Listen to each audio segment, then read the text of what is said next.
Shalom, selamat malam Bapak Ibu Saudara-saudari yang dikasihi dan diberkati Tuhan Yesus Kristus.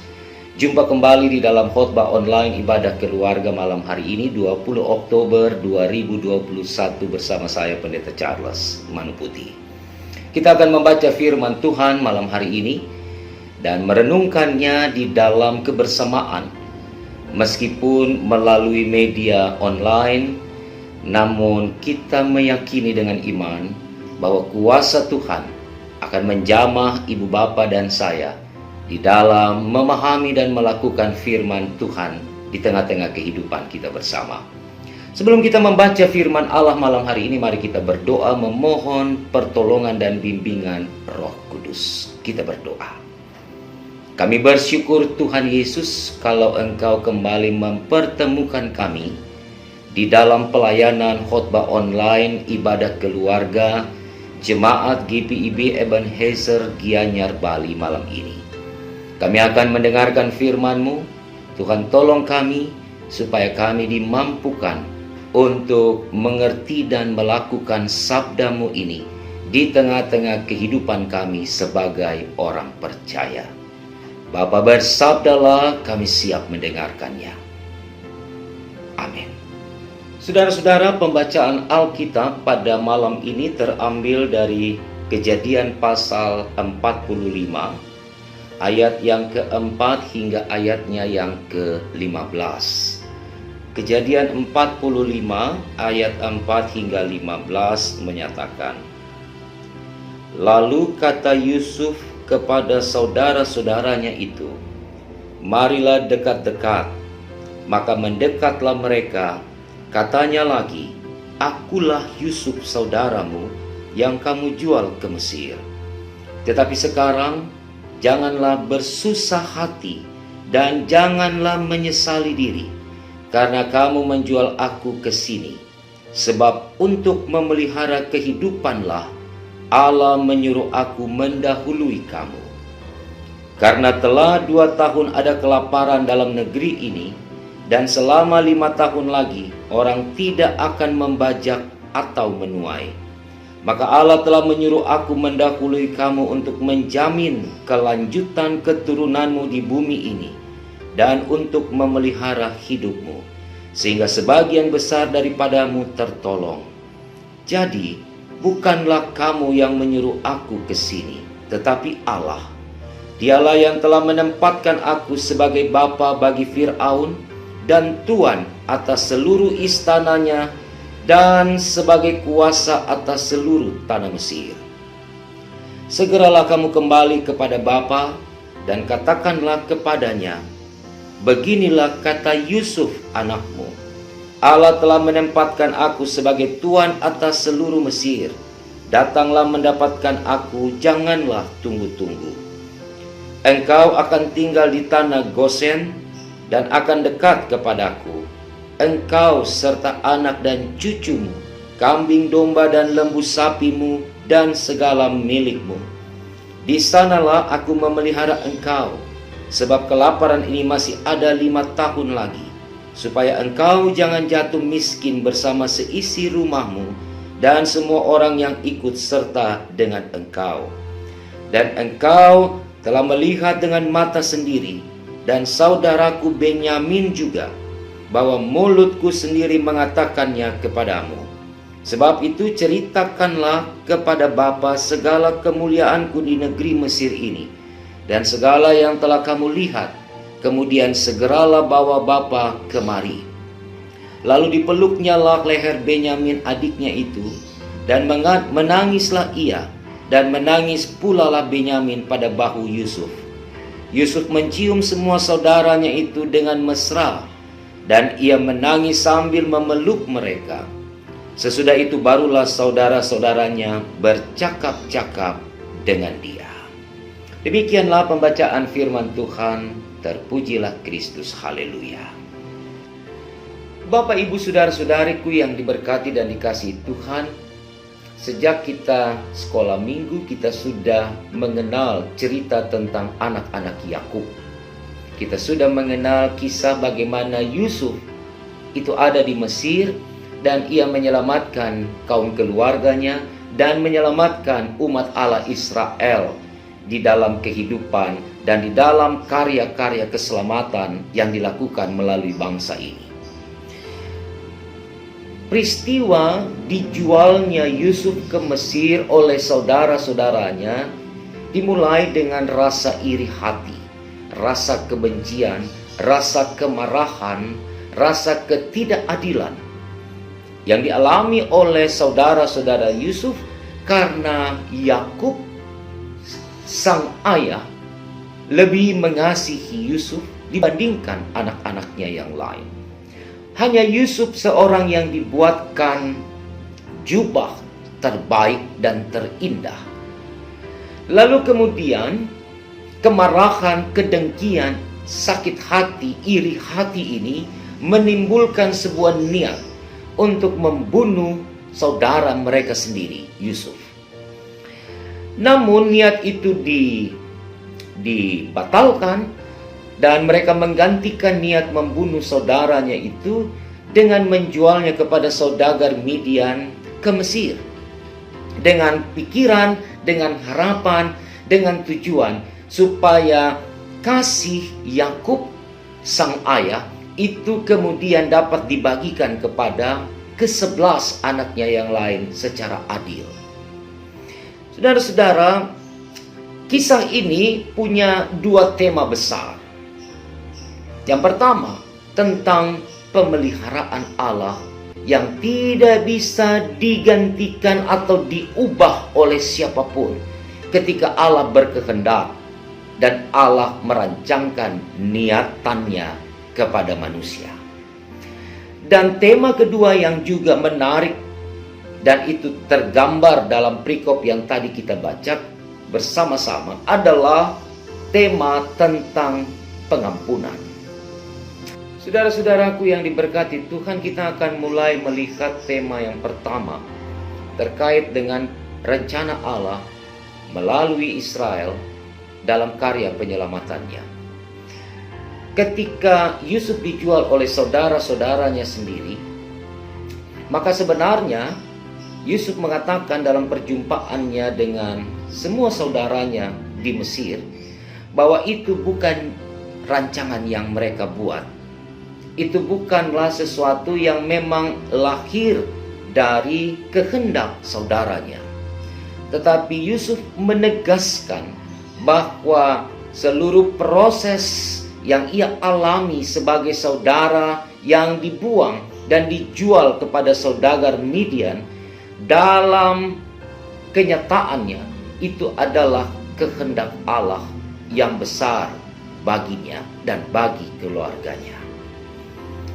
Karena itu dikatakan di dalam bacaan kita, Yusuf sampaikan kepada saudara-saudaranya, bukan kamu yang mengutus aku ke sini. Bukan kamu yang berniat menjual sehingga aku ada di Mesir. Bukan kamu yang merancangkan semua ini, tapi Allah yang telah bekerja melalui kamu. Maka semuanya ini terjadi dalam kehendak Allah. Dalam perjumpaan Yusuf dengan saudara-saudaranya, Yusuf terus mengatakan bahwa ia telah masuk di dalam sebuah proses karya yang Allah rancang, yang tidak terbayangkan, yang tidak terduga oleh semua orang, termasuk oleh saudara-saudaranya dan termasuk Yusuf. Karena niatan manusia selalu dilakukan dalam kehendak bebas manusia. Tetapi niatan Allah dilakukan dalam sebuah frame yang tidak terbantahkan dan yang tidak dapat diubahkan oleh siapapun. Karena itu berulang-ulang kali Yusuf menegaskan bahwa aku ada di sini untuk menyelamatkan kamu. Aku ada di sini untuk melanjutkan hidupmu. Aku ada di sini untuk memelihara Israel. Aku ada di sini karena Allah yang menghendaki dan Allah yang telah melakukan segala perkara-perkara luar biasa melalui aku atas kamu. Jadi tema pertama tentang pemeliharaan Allah Ini menjadi tema yang juga harus mendasari kehidupan kita sebagai umat percaya di zaman sulit saat ini. Ketika pandemi COVID, secara matematika angkanya semakin turun, dan itu menjadi sebuah berita gembira bagi kita semua, karena penularan COVID sudah mulai teratasi dan angka-angka kematian sudah mulai ditekan. Namun kita belum ada dalam kebebasan. Kita masih ada dan berhadapan dengan kesulitan-kesulitan kehidupan. Karena itu, di tengah-tengah kesulitan itulah, maka hal yang penting bagi kita untuk dipahami dan dikaitkan dengan kisah Yusuf dan saudara-saudaranya ini adalah bahwa Allah selalu merancangkan yang terbaik, kendati pun ada di dalam kesulitan. Allah selalu punya cara untuk memberikan solusi terbaik bagi kita di tengah-tengah pergumulan, di tengah-tengah kesulitan kehidupan. Karena Allah tidak akan pernah membiarkan kita berjalan sendiri. Allah tidak akan membiarkan kita terjatuh, apalagi sampai tergeletak. Tema yang kedua terkait dengan konsep pengampunan. Ada peribahasa mengatakan, tak kenal maka tak sayang. Tetapi saya mau pakai peribahasa itu dengan sedikit mengubahnya. Tak kenal maka gemetar. Itulah yang dialami saudara-saudara Yusuf di Mesir ketika berjumpa dengan Yusuf. Mereka tidak mengenal sosok pribadi orang yang berdiri di hadapannya, yang punya kuasa, yang punya kewibawaan, yang disegani, ditakuti di Mesir. Ketika mereka berjumpa dengan seseorang asing ini, mereka tidak mengenalnya. Mereka tidak mengerti siapa gerangan penguasa yang berdiri di hadapannya dan yang memanggil mereka secara khusus untuk menghadapnya. Tetapi ketika Yusuf mengatakan, akulah Yusuf saudaramu yang kau jual ke Mesir, maka mereka gemetar. Mereka ketakutan, saudara. Mereka menjadi orang-orang yang pucat pasi pada waktu itu. Mengapa? Karena mereka memastikan bahwa Yusuf, saudara mereka, adik mereka, bahkan kakak Benyamin, ini pasti akan membalaskan kejahatan yang sudah mereka rancang dan mereka lakukan kepadanya. Pastilah Yusuf yang punya kuasa pada waktu itu akan memberi perintah kepada pasukan Mesir untuk membunuh mereka, untuk memenjarakan mereka, untuk membuat hidup mereka semakin sulit sebagai sebuah balasan atas apa yang mereka lakukan kepada Yusuf. Tapi apa yang terjadi? Yusuf mengampuni mereka. Bahkan Yusuf menangis bersama-sama dengan mereka. Yusuf masuk di dalam sebuah ikatan kekeluargaan, masuk dalam ikatan relasi adik kakak, yang meskipun selalu ada konflik, yang sekalipun selalu ada benturan-benturan, tetapi mereka ada dalam ikatan darah yang kuat. Yusuf mengatakan, jangan kamu menyesali apa yang sudah kamu lakukan. Jangan kamu bersusah hati, kata ayatnya yang ke-5. Tetapi sekarang jangan bersusah hati dan jangan menyesali diri karena kamu menjual aku ke sini. Jadi Yusuf menunjukkan sebuah konsep pengampunan. Sebuah konsep untuk memaafkan semua saudara-saudaranya yang pada waktu itu gemetar. Mereka menyesali, maaf Yusuf, kami waktu itu hilaf, kami waktu itu tidak sadarkan diri dengan baik, kami waktu itu emosional, kami waktu itu marah, sehingga pikiran positif kami, pikiran objektif kami hilang dan kami menggunakan pikiran-pikiran jahat kami untuk Engkau. Ada penyesalan, ada kesusahan hati yang tergambarkan sehingga Yusuf bisa membaca itu dan ia katakan kepada saudara-saudaranya, stop, jangan ada dalam kesusahan hati, jangan ada di dalam penyesalan diri, karena bukan kamu yang melakukan itu, tapi Allah yang meranjangkan semua itu atas diriku dan atas keluarga kita. Nah, saudara-saudaraku yang diberkati Tuhan, kalau dua tema ini kemudian disatukan menjadi sebuah konsep iman, maka kita akan melihat bagaimana sebuah proses pengampunan, sebuah proses memaafkan orang lain yang melakukan kejahatan atas diri kita, itu hanya bisa dimungkinkan jika Allah bekerja, jika Allah berkehendak, jika Allah berkarya melalui hidup kita untuk sesuatu yang lebih baik. Selalu saya katakan bahwa seseorang di dalam hidupnya hanya akan bisa mengalami perubahan-perubahan yang signifikan kalau ia ada di dalam perjumpaan dengan Tuhan Allah. Kalau ia ada di dalam relasi yang intim dan kuat bersama Tuhan Allah, maka perubahan akan terjadi atas diri orang itu. Yusuf mengalami itu, saudara. Pemeliharaan Allah terjadi karena Yusuf memiliki relasi yang kuat. Ia diubah dari seorang budak menjadi seseorang yang punya kuasa besar.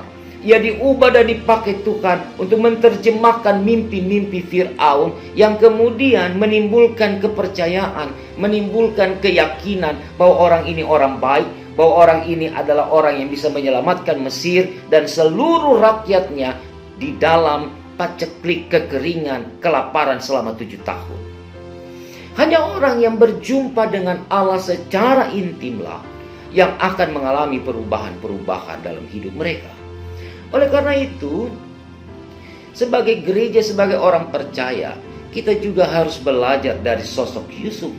Jika kita mau hidup kita berubah, jika kita mau kita bisa mengampuni orang lain, jika kita mau kita mampu memaafkan orang yang melakukan kejahatan bagi kita, maka kita harus masuk dalam relasi yang kuat dengan Allah di dalam kebersamaan yang kuat dan intim. Ketika iman ini bukan hanya menjadi iman yang ada dalam kestatisan, tapi iman yang dinamis, iman yang bergerak, iman yang selalu mau ditransformasi dalam proses kehidupan seseorang, maka dia bertumbuh. Iman itu tidak akan mati dan diam, tapi iman itu akan terus bergerak untuk menunjukkan kualitas kehidupan seseorang. Jadi jangan jadi seseorang yang hanya ber-KTP Kristen tetapi menunjukkan pola-pola hidup, pola-pola perilaku, perkataan dan pikiran yang tidak benar terhadap orang lain ketika mengalami sesuatu yang mungkin saja itu dianggap sebagai kejahatan. Pada saat saya dan saudara mengalami berbagai keadaan dalam kehidupan, tentunya kita tidak punya kemampuan dan kekuatan untuk bisa keluar dan mencari solusi mengandalkan diri kita. Kita harus memohon pertolongan Tuhan. Kita harus memohon kekuatan dan kuasa Tuhan. Karena itu Yusuf mengalami itu semua karena dia memiliki keintiman dengan Allah. Yang kedua, kita juga harus melihat bahwa proses kehidupan di dalam dunia ini itu tidak lepas dari rancangan dan kehendak Allah. Yang kedua, seluruh proses kehidupan kita di dalam dunia ini harus dilihat dalam frame planning, perencanaan Allah yang hebat atas kita. Kita tidak bisa mengatakan bahwa kita bisa hidup dan kita bisa melakukan ini dan itu, kita bisa mengerjakan segala sesuatunya, bahkan kita bisa melewati setiap pergumulan dan persoalan kehidupan dengan pikiran, akal, dan kekuatan kita. Tidak mungkin. Sebab seluruh proses kehidupan ini ada dalam kehendak Allah. Kalau saudara tidak mampu mengatasinya, Allah sudah punya solusinya. Jika saudara mampu mengatasinya, Allah akan pakai saudara menjadi alatnya untuk menolong orang lain. Itu semua ada dalam kehendak Allah. Itu semua ada di dalam cara Tuhan memproses kita untuk menjadi berkat dalam hidup ini. Karena itu kekasih-kekasih Tuhan, Bapak, Ibu, dan saudara-saudaraku yang diberkati, apabila kehidupan yang kita jalani hari ini terasa rumit, terasa sulit, terasa susah, maka firman ini mau mengatakan bahwa Tuhan selalu punya cara dan selalu punya rencana yang indah dan terbaik bagi kehidupan orang-orang yang selalu ada di dalam pengandalan yang totalitas kepadanya. Jangan pernah takut, jangan pernah khawatir, jangan pernah meragukan kuasa Tuhan di tengah-tengah kesulitan dan pergumulan hidup kita. Karena seluruh proses kehidupan ini tidak terjadi di luar kehendak Allah. Tidak pernah akan terjadi di luar kemauan Tuhan bagi kita. Kesulitan, pergumulan, permasalahan, dan segala sesuatu yang menyesakkan diri kita pada saat kita menjalani seluruh proses kehidupan ini, itu pun ada di dalam kehendak Allah bagi kita. Tuhan mau proses kita, Tuhan mau memurnikan diri kita, Tuhan mau menjadikan kita orang-orang yang memang jujur di hadapannya. Bukan orang-orang yang selalu mengejar kepentingan-kepentingan, orang-orang yang selalu mengejar kehendak-kehendak bebas di dalam hidup dan kehidupan ini.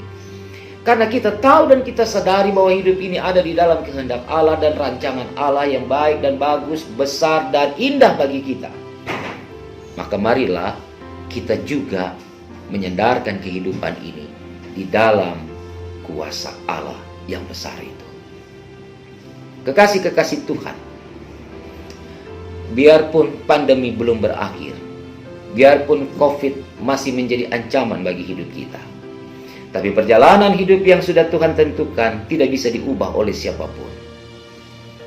Tidak ada manusia yang bisa mengubah seluruh proses kehidupannya. Karena Tuhan sudah merancangkan bagi tiap-tiap orang hal yang baik dan hal yang indah. Oleh sebab itu, mari terus berjalan bersama dengan Tuhan. Mari terus mengubah kehidupan kita dalam perjumpaan dengan Tuhan secara benar. Mari mengampuni, mari memaafkan, mari membuat kehidupan ini menjadi indah. Kendati pun kita harus merangkak dan kita harus tertatih-tatih menjalani proses hidup ini di dalam segala kerumitan dan kesukarannya. Tapi Tuhan selalu punya solusi. Tuhan selalu punya cara untuk melakukan segala sesuatu yang terbaik dalam hidup saudara, dalam hidup kita bersama sebagai umatnya. Selamat menjalani proses kehidupan ini dalam dua dimensi firman Allah malam ini. Mencari kehendak Allah, rancangan Allah dengan iman yang teguh dan mengampuni kepada siapapun dalam hidup ini yang melakukan kejahatan, yang melakukan kedengkian, yang melakukan segala yang tidak benar dan tidak baik dalam hidup saudara. Ampunilah. Karena dengan mengampuni, saudara akan melihat rancangan Tuhan yang indah di tengah-tengah kehidupan kita. Tuhan Yesus memberkati.